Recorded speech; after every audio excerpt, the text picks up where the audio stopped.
Hello guys, आप सभी का मेरे यूट्यूब चैनल के बायोलॉजी एंड केमिस्ट्री क्लासेस में स्वागत है। पिछले लेक्चर्स में हमने पॉलीमर के बारे में देखा था, जो लेक्चर 1 और लेक्चर 2 है। लेक्चर 3 के बारे में आज हम बात करने वाले हैं। लेक्चर 1 के बारे में हमने देखा था कि पॉलीमर्स क्या होते हैं, ठीक है, पॉलीमराइजेशन क्या होता है। फिर हमने ये देखा था कि पॉलीमर के टाइप क्या हैं। तो दो टाइप हमने देखे थे, एक होमोपॉलीमर था और एक कोपॉलीमर था, ठीक है। जो लेक्चर 2 है, लेक्चर 2 के अंदर हमने ये देखा था कि भैया हम पॉलीमर को कितने टाइप में क्लासिफाई कर सकते हैं। तो हमने देखा था 4 क्लासिफिकेशन, जिसमें से 2 क्लासिफिकेशन लेक्चर 2 में हमने पढ़ लिए हैं और आज लेक्चर 3 है जिसमें हम जो हमारे 2 क्लासिफिकेशन बचे थे, कौन कौन से बचे थे, on the basis of synthesis, यानी उन्हें कैसे बनाया जाता है, और फोर्स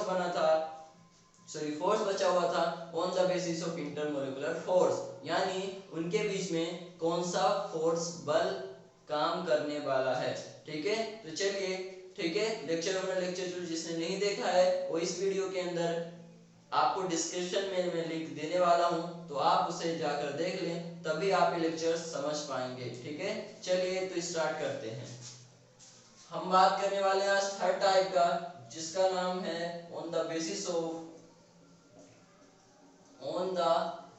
ऑफ सिंथेसिस, कि आपने उसे कैसे बनाया है बेटा, यानी उसकी सिंथेसिस कैसे हुई है, ठीक है, यानी उसका संश्लेषण कैसे हुआ है, किस प्रकार से आपने उसे बनाया है। तो on the basis of synthesis हम पॉलीमर को 2 टाइप में क्लासिफाई कर सकते हैं, यानी एक है 3.1 और एक है 3.2। 3.1 हमारा है एडिशनल पॉलीमर,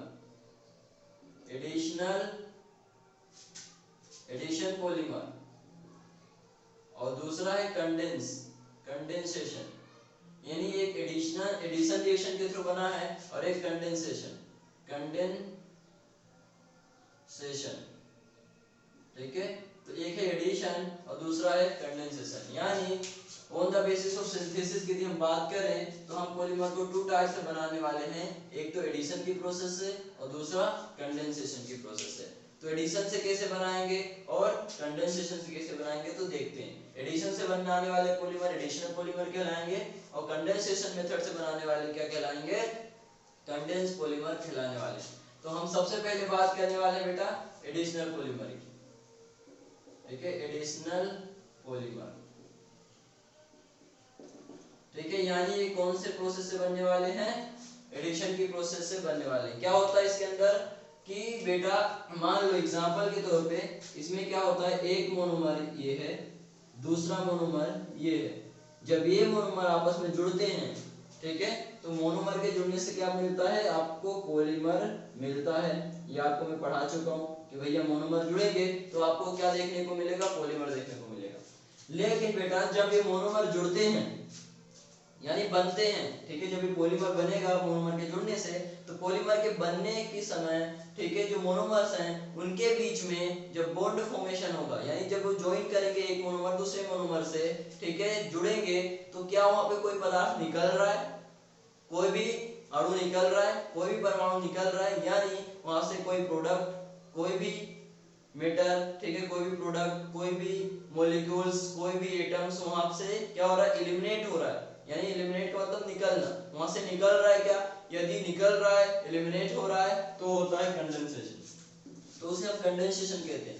लेकिन यदि एलिमिनेशन नहीं मिल रही है, ना तो वहां से अमोनिया निकल रहा है, ना तो अल्कोहल निकल रहा है, और ना ही वाटर निकल रहा है, यानी ये अमोनिया, वाटर, अल्कोहल ये क्या है, ये एलिमिनेटिंग प्रोडक्ट है, यानी जो एलिमिनेशन के थ्रू बाहर निकल जाते हैं। यानी जब एक मोनोमर दूसरे मोनोमर से जुड़ता है तो एलिमिनेशन यदि होता है तो अल्कोहल, अमोनिया, वाटर जनरली निकलता हुआ दिखता है, उसके अलावा भी हो सकते हैं, लेकिन जनरली ये तीनों दिखते हैं। लेकिन यदि एलिमिनेशन नहीं होता है तो क्या होता है, वहां पर कोई भी चीज नहीं निकलती और एक मोनोमर दूसरे मोनोमर से डायरेक्ट जुड़ जाता है, यानी एलिमिनेशन नहीं होता, अल्कोहल का, वाटर का, अमोनिया का एलिमिनेशन नहीं होगा, यानी कोई भी पदार्थ वहां से निकलता हुआ दिखाई नहीं देगा।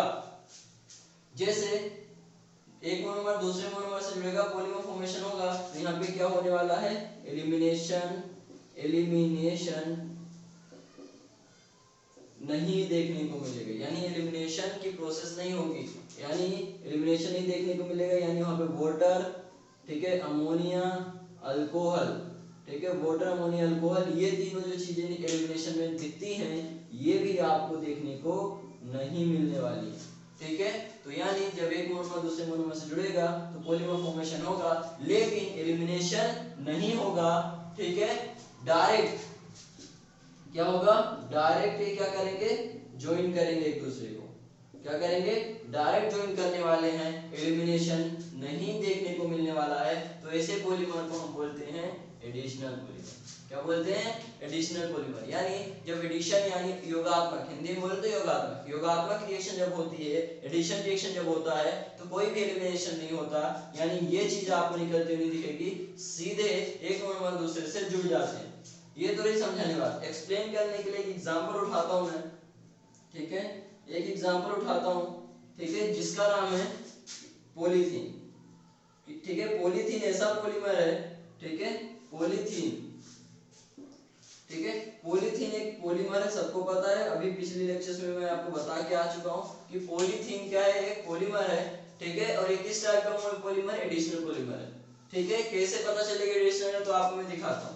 ये हुआ CH2 डबल बॉन्ड CH2। ठीक है, आप सबको पता है कि CH2 डबल बॉन्ड CH2 क्या है, इथीन है। ठीक है, जो कि एक मोनोमर, ठीक है, इथीन है जो कि एक मोनोमर है। ठीक है, इथीन है लेकिन क्या है, मोनोमर है, जिसका, ठीक है, जब n नंबर ऑफ इथीन लोगे यानी n नंबर ऑफ मोनोमर्स लोगे तो पॉलीमराइजेशन की रिएक्शन होगी, और पॉलीमराइजेशन की रिएक्शन की मतलब सिंथेसिस होगा, और सिंथेसिस दो तरीके से हो सकता है, एडिशन और कंडेंसेशन।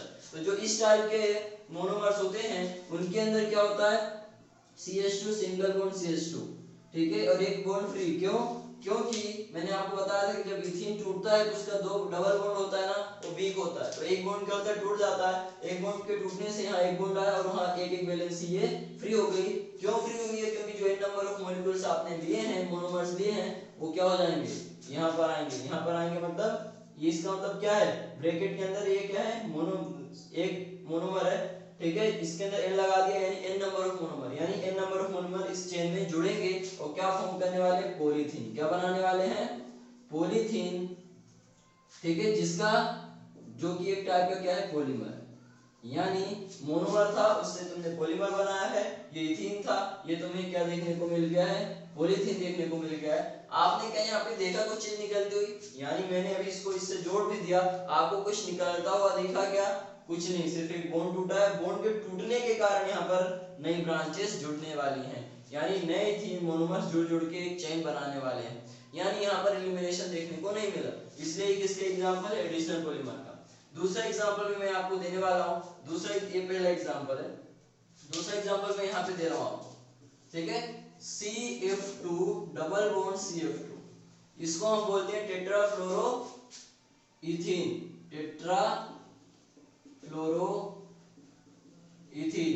टेट्राफ्लोरोइथीन क्यों कह रहे हैं, क्योंकि मैंने क्या किया, यहाँ पे दो हाइड्रोजन यहाँ, दो हाइड्रोजन यहाँ रिमूव कर दिया, वहां पे मैंने क्या लगा दिया, CF2 सॉरी F2 लगा दिया, यानी फ्लोरीन के दो मॉलिक्यूल्स यहाँ पे लगा लिए, तो क्या बन गया, टेट्राफ्लोरोइथेन। और ये टेट्राफ्लोरोइथेन क्या है, एक टाइप का मोनोमर है भैया। ठीक है, सिंपल है ना। इसके अंदर भी क्या होगा, पॉलीमराइजेशन की रिएक्शन होगी और वही सेम कंडीशन होने वाला है, तब होगे जब n नंबर ऑफ आप क्या लोगे, टेट्राफ्लोरोइथेन लोगे या इथेन लोगे, तो क्या होगा, CF2 same condition, double bond है, वीक बॉन्ड है, टूट जाएगा, तो क्या हो जाएगा, एक बॉन्ड इधर एक बॉन्ड इधर फ्री हो जाएगा।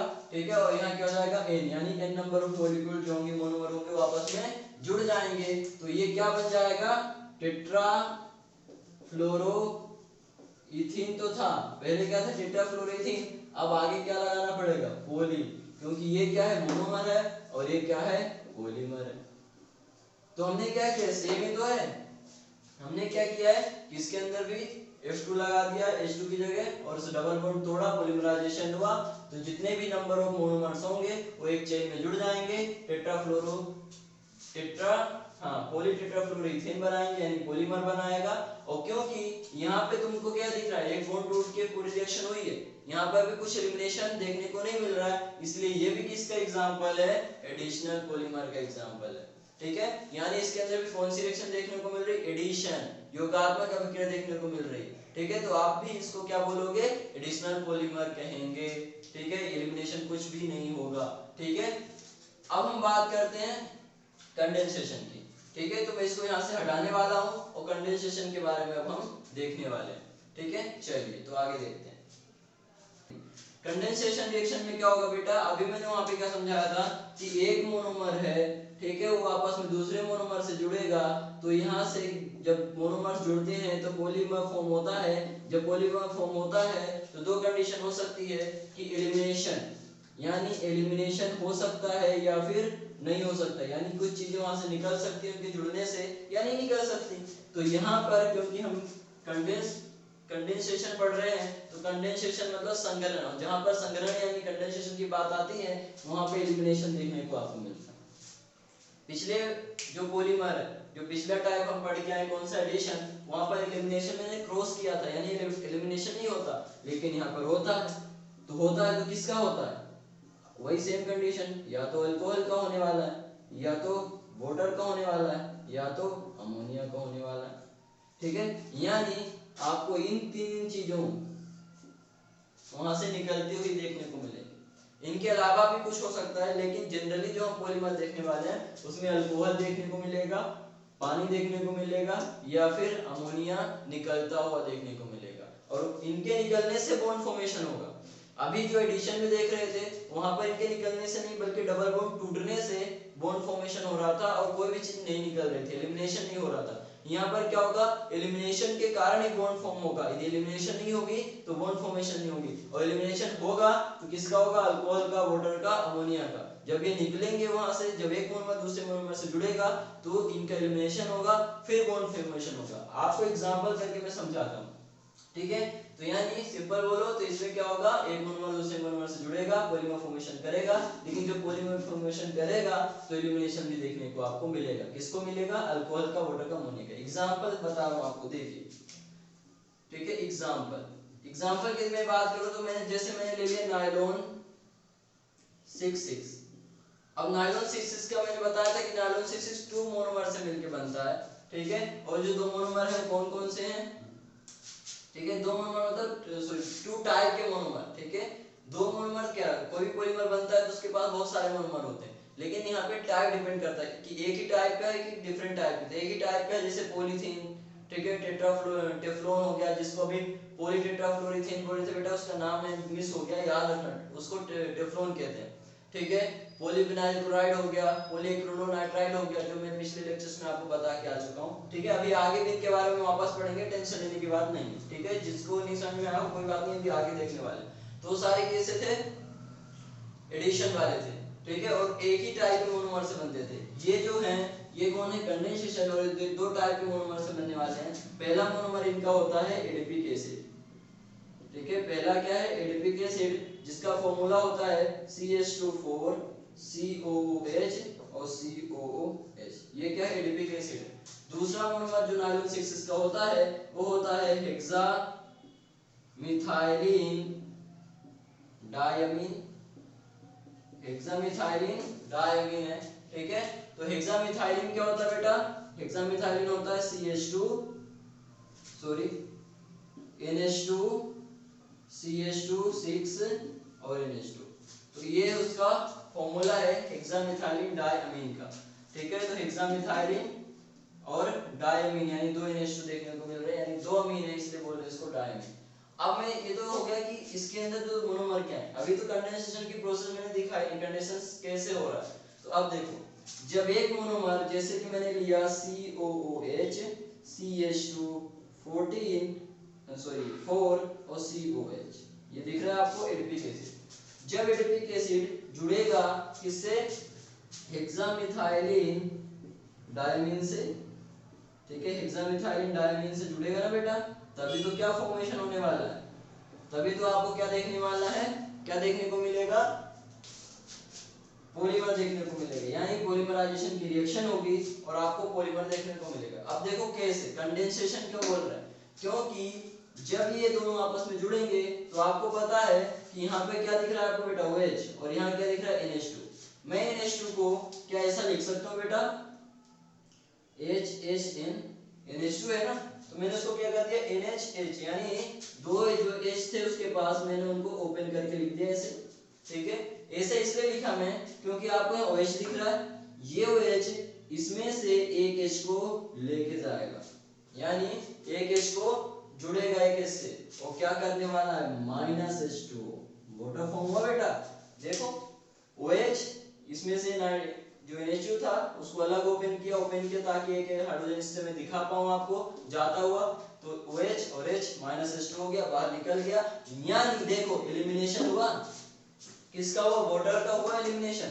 ठीक है, एलिमिनेशन वाटर का आपको देखने को मिला, इसलिए इसको क्या बोलने वाले हैं कंडेंसेशन। अब क्या होगा देखो, जैसे एलिमिनेशन हुआ तो आप देखो ये क्या हुआ COH जैसा है वैसा, फिर क्या था तुम्हारा CH2 4, फिर क्या हुआ सिंगल बॉन्ड CO, और CO के बाद यहाँ से बॉन्ड फॉर्मेशन हुआ, OH निकल गया तो यहाँ से क्या जुड़ जाएगा सिंगल बॉन्ड, ठीक है NH, क्योंकि इसमें से एक हाइड्रोजन बचा है और एक N बचा है तो NH, और फिर क्या देखने को मिलेगा CH2 कितने थे 6 और NH2। ठीक है, क्या देखने को मिलेगा NH2। तो जब एक मोनोमर दूसरे मोनोमर से जुड़ेगा तो वहां पे क्या देखने को मिलेगा एलिमिनेशन, और एलिमिनेशन किसका देखने को मिल रहा है यहाँ पे वाटर का, इसलिए आप इसको क्या बोलेंगे कंडेंसेशन बोलेंगे। अब हम आगे नेक्स्ट बात करने वाले हैं। ठीक है, ठीक है चलिए, तो आगे हम बात करने वाले हैं। ठीक है, on the basis of intermolecular force. अभी हमने बात करा था किसके बेस पे, सिंथेसिस के बेस पे। तो इंटरमोलिकुलर फोर्स के बेस पे हमने 4.1 4.2 4.3 4.4 यानी 4 टाइप के पॉलीमर्स देखते हैं। एक है थर्मोप्लास्टिक, दूसरा होता है इलास्टोमर, तीसरा है फाइबर और चौथा है थर्मोसेटिंग। यानी इनके बीच में किस टाइप का फोर्स काम करने वाला है। तो जो बेटा सबसे पहले हम बात करने वाले हैं किसकी 4.1 की। 4.1 की हम बात करें थर्मोसेटिंग। थर्मोसेटिंग की हम बात करने वाले हैं, सॉरी थर्मोप्लास्टिक की हम बात करने वाले हैं। तो थर्मोप्लास्टिक पॉलीमर क्या होते हैं कि इनके बीच में बेटा ना तो बहुत ज्यादा स्ट्रॉन्ग और ना ही बहुत ज्यादा वीक, यानी जो इंटरमोलिकुलर फोर्स होता है वो ना ही बहुत ज्यादा वीक होता है और ना ही ज्यादा बहुत स्ट्रॉन्ग होता है, यानी मीडियम टाइप के इंटरमोलिकुलर फोर्स इनके बीच में काम करने वाला है। यानी मीडियम टाइप का जो इंटरमोलिकुलर फोर्स होगा, इंटरमोलिकुलर फोर्स होगा, वो इनके बीच में काम करने वाला है, ना तो ज्यादा स्ट्रॉन्ग होगा और ना ही ज्यादा वीक होगा, तो उनको हम क्या बोलेंगे थर्मोप्लास्टिक। इसके एग्जांपल है पॉलीसिस्टीन। क्या है बेटा इसके एग्जांपल, पॉलीसिस्टीन। पिछले अभी हमने ये पहली बार नाम आया है तो मैं बता देता हूँ। इसका स्ट्रक्चर होता है बेटा CH2 double bond CH2 sorry CH double bond CH2 और ये बॉन्ड खाली है, इस बॉन्ड पे क्या जुड़ा होता है बेंजीन। क्या जुड़ा होता है बेंजीन। तो ये एक सिस्टीन है, यानी एक मोनोमर है, ठीक है, जो कि क्या करता है पॉलीसिस्टीन फॉर्म करता है। ये मोनोमर है जिसका नाम क्या बेटा, ये नाम है इसका सिस्टीन, ये सिस्टीन, ठीक है। इससे क्या बनेगा पॉलीसिस्टीन, यानी ये मोनोमर है और इससे क्या बनने वाला है पॉलीमर बनने वाला है। इससे क्या बनने वाला है, ये जो पॉलीमर वो बनने वाला है। कैसे बनेगा तो फटाक से जल्दी से देख लेते हैं कैसे बनेगा। ये जो सिस्टीन है बेटा, ठीक है, तुम देख रहे हो यहाँ पे डबल बॉन्ड है, यहाँ पे क्या होगा जो ये डबल बॉन्ड है, ठीक है। जब पॉलीमराइजेशन होगा यानी n नंबर ऑफ क्या लोगे आप सिस्टीन लोगे तो यहाँ पे एक बॉन्ड टूटेगा और ये बॉन्ड क्या हो जाएगा CH सिंगल बॉन्ड CH2 और एक बॉन्ड यहाँ फ्री हो जाएगा, एक बॉन्ड यहाँ फ्री हो जाएगा। यहाँ तो क्या लगा हुआ है तुमने देखा पहले से, यहाँ क्या लगा हुआ है बेंजीन लगा हुआ है, ठीक है। यहाँ क्या लगा हुआ बेंजीन, ठीक है। तो यहाँ पर एक बॉन्ड फ्री जो इजीली बॉन्ड टूट जाता है, फ्री हो जाने के कारण यहाँ पे एक वैलेंसी खाली हो जाएगी और यहाँ पर क्या होगा n नंबर ऑफ रिपीटेशन होंगे किसके मोनोमर के। तो ये क्या बन जाएगा तुम्हारा पॉलीमर बन जाएगा और ये क्या था मोनोमर, ठीक है। मोनोमर ये क्या था सिस्टीन था, ये क्या बन जाएगा पॉलीसिस्टीन। तो इस तरीके से बनता है, लेकिन इनके बीच में जब ये जुड़ते हैं ना तो बहुत ज्यादा ना तो स्ट्रॉन्ग होता है ना बहुत ज्यादा वीक होता है, यानी मीडियम टाइप का इंटरमोलिकुलर फोर्स काम करता है। सेकंड यदि हम बात करने वाले हैं, यहाँ पर भी बात कर रहा हूँ 4.2 की इलास्टोमर। इलास्टोमर बेटा वेरी वीक, इसमें क्या था मीडियम टाइप, ना तो ज्यादा स्ट्रॉन्ग था ना ज्यादा वीक था। यहाँ पर क्या है इलास्टोमर की हम बात करते हैं, इलास्टोमर। तो इलास्टोमर की तुम बात करोगे तो बहुत ज्यादा वीक, ठीक है, यानी बात करें very weak inter molecular force काम करने वाला है। यानी ये ऐसे पॉलीमर्स हैं जिनके बीच में बहुत ही वीक फोर्स काम करने वाला है, इंटरमोलिकुलर फोर्स काम करने वाला है, जिसका एग्जांपल है ठीक है, इसके एग्जांपल क्या था, पॉलीसिस्टीन एक तरीका है नेचुरल रबर। नेचुरल रबर का दूसरा नाम क्या है बता चुका हूँ, ये पहली बार नहीं आ रहा है, कई बार आ चुका नेचुरल रबर। इसका दूसरा नाम क्या है, आइसोप्रेन। बेटा पूछा जाता है, याद होना चाहिए आपको, इसका दूसरा नाम क्या है, आइसोप्रेन। और यदि स्ट्रक्चर याद है, स्ट्रक्चर क्या है इसका, CH2 double bond C, CH3 single bond CH double bond CH2। ठीक है, इसी को हम क्या बोलते हैं, आइसोप्रेन या फिर नेचुरल रबर। फिर नेक्स्ट आता है बेटा 4.3। इसमें क्या देखा था, ना तो neither very strong neither very weak, यानी medium type of intermolecular force. इसमें तो पहले पता चल गया आपको वेरी वीक फोर्स काम करता है इलास्टोमर के बीच में, जिसका एग्जांपल आपने क्या देखा, नेचुरल रबर। नेक्स्ट है फाइबर्स। फाइबर्स क्या होते हैं, ठीक है, अभी हमने देखा था इसमें ना तो ज्यादा वीक था ना ज्यादा स्ट्रॉन्ग था, इसके में क्या था, वेरी वीक था। इसमें क्या वेरी स्ट्रॉन्ग, या फिर सिंपल समझो तो स्ट्रॉन्ग फोर्स काम करता है, स्ट्रॉन्ग इंटरमोलिकुलर फोर्स काम करता है। यानी इसमें मीडियम था, इसमें बहुत ज्यादा वीक था, इसमें क्या होगा, स्ट्रॉन्ग फोर्स काम करेगा। ठीक है, यानी तो इजीली आप नहीं तोड़ सकते, स्ट्रॉन्ग इंटरमोलिकुलर फोर्स काम करने वाले। एग्जांपल है इसका नायलॉन 66, नायलॉन नायलॉन 66। अब नायलॉन 66 कैसे बनता है ये मैं नहीं बताऊंगा आपको, ठीक है, कई बार बता चुका हूँ। नायलॉन 66 तो हमें पता है ना, दूध से मिलकर बनता है, एक है एडीपी एसिड से और दूसरा होता है हेक्सा मिथाइलिन डाई अमीन से बनता है। ठीक है, तो अब इनके स्ट्रक्चर में बना के नहीं बताऊंगा, काफी बार बता दिया है लेक्चर 1 लेक्चर 2 में, आप देख लेना। ठीक है, चलो नेक्स्ट आता है जो 4.4 है, इनको बस तुम्हें ध्यान रखना है, ज्यादा इंपॉर्टेंट नहीं है ये।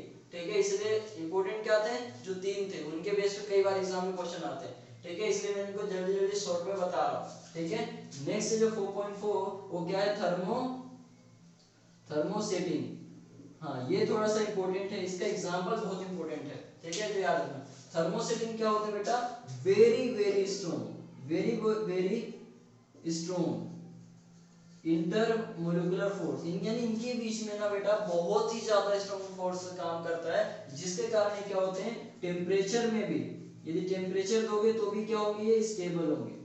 यानी अच्छा खासा तापमान आप दे दोगे उसको सह सकते हैं, यानी उसमें भी टूटते नहीं है, तो स्टेबल होंगे किसमें, टेम्परेचर में। क्यों, क्योंकि बहुत ज्यादा स्ट्रॉन्ग फोर्स इनके बीच में काम करने वाला है। और इसके जो बनाते हैं जो थर्मोसेटिक पॉलीमर है वो समझ लो क्या है, क्रॉस लिंक्ड। मैंने आपको पढ़ा था क्रॉस लिंक पॉलीमर, जिसमें एक ब्रांच बनती है, दूसरी वह एक चेन बनती है, इस तरीके से बताया था। यहाँ पे देखो एक चेन, दूसरी चेन, तीसरी चेन, फिर उनके बीच में ऐसे ऐसे बॉन्ड काम करते हैं, ऐसे ऐसे मैंने बताया था कि वो ब्रांच नहीं होती है, बॉन्ड होता है, जिसके कारण बहुत ही स्ट्रॉन्ग हो जाते हैं। और बहुत ज्यादा स्ट्रॉन्ग है, मैंने बताया ना वेरी वेरी स्ट्रॉन्ग, बहुत ज्यादा स्ट्रॉन्ग हो जाते हैं, जिसके कारण क्या होंगे, टेम्परेचर में भी क्या होंगे, स्टेबल होंगे। तो जो क्रॉस लिंक्ड है वही थर्मोसेटिंग है।